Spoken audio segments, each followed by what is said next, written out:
It's Maundy Thursday. First of all, really quick, people always ask this: what the heck is Maundy? I mean, it's not Monday, Thursday. That's as a kid. I'm like Monday, Thursday, whatever. Maundy. You gotta go to church Monday and Thursday. What is that? In the same day? What does Maundy mean? Why do we have that as a word? And why did Rome go holy? They call it holy now. They wussed out. It is a bastardization of the Latin for mandatum, which is the traditional text before the Lutherans changed it, which is hammer home the blow. Washing of the disciples' feet. And Jesus says, a new mandate I give you, love one another. And so that was, somehow it just, it's over time, it becomes Maundy. So there you go. There you go. Boom. Done. No more questions. Man, I always think about it like obscure crap else? I know. There you go. That's right. All right. Maundy Thursday. That's another Maundy. thing. That's over. Did you hear that? Well, that's Florida for sure. Maundy Thursday. Maundy we bring Thursday. out all the Mandys get to come for free. Maundy Thursday on the main stage. We got Siobhan Thursday. That's My right. church is doing a sermon series this year called Tuesday Wednesday. Nice. Tuesday Wednesday.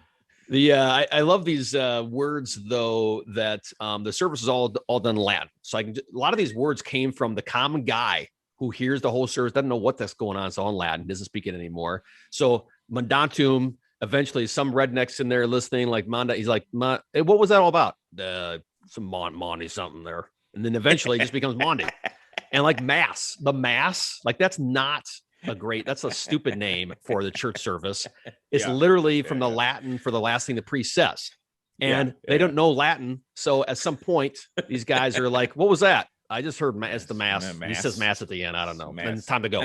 So the word is Latin for that's what I know. It's good to go home. It's good to go. When he says it's time to go. Mass is Latin for get them gains, bro. You say the mass. So when you say the mass, I'm out of here. So I like that. There's a couple of things like that. The Vulgate, the vulgar language is what he's doing. Let me translate this.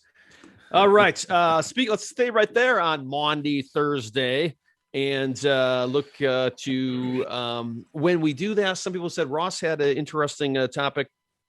People are asking him, hey, can we use real bread so we can really do the Lord's Supper hard? Yeah, right. What does that mean? What do they mean by that? Ross, go ahead, introduce that with your voices and everything for us. Okay. So the question was asked. So, Pastor, I've been to churches where we use real bread on Monday, Thursday to make it more special. Why can't we? Why can't we use a real loaf of bread on Monday, Thursday for communion? And I told him, I said, well, back when I first got here, the tradition was to use matzah to make it more special. Matzah. And I'm like, but here's the reality. I said, every Sunday we celebrate the Lord's Supper, and it's already special without us doing some sort of weird wackadoo stuff. I said, if we were going on a retreat somewhere with like maybe we're doing church, on a retreat somewhere, and we forgot to bring the little wafers, we'd probably run to the grocery store and buy a loaf of bread and do it that way. But I guess it comes back to that same question too, because I got asked a couple weeks ago by someone, Pastor, how come you don't? No, let me do a different voice. Can't be the same person. Yeah, it's a different guy. Yeah, Pastor, how come? Why come when you do communion, you don't break the bread like other pastors do? And I'm like, because I'm not a heretic, and I know our church history. And well, what do you mean? I know lots of Lutheran pastors that break the bread. And I'm like, well, it's because they don't know their history. So the whole reason Lutherans came to America was because the Reformed Church was making us break the bread to say, hey, look, no Jesus. No Jesus here. He's not here. He's not here. So I said, when Lutheran pastors do that, they're adopting a Reformed tradition that tries to confess that Jesus is not present in the sacrament, which is why I don't do that. They said, well, what about them big ones, Pastor? They got them big wafers that sometimes they break. And I said, and that's why they created the Agnus Dei. The Agnus Dei is so that the pastor can break that large wafer. Holy cow, look at that. Sound Ross of the cracking. Breaking it out. And then they can distribute that. But I said, you will never see me break the wafer during the words of institution because I don't want to show you and I don't want to confess something false about the Lord's Supper. And they're like, oh. And then they stopped asking questions about that because I was like, you got any more? Yeah. Bring it on. Bring it on. That's pretty good.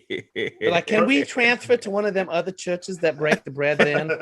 Yep, let me just get one of them pre-filled out peaceful release forms and give you one. So I'll get already got your name written already. Yeah, just pick your church, fill it in. Yep.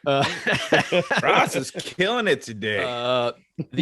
Most people don't know what you're talking about though. So they're gonna I've seen people actually come and take me and break the bread. I don't know why they think they're supposed to do it because I think probably some Lutheran pastor at some point in their life thought that was cool because Jesus broke bread, so he's going to do it, in the microphone or something like that. So now they're doing it. They don't know what they're doing.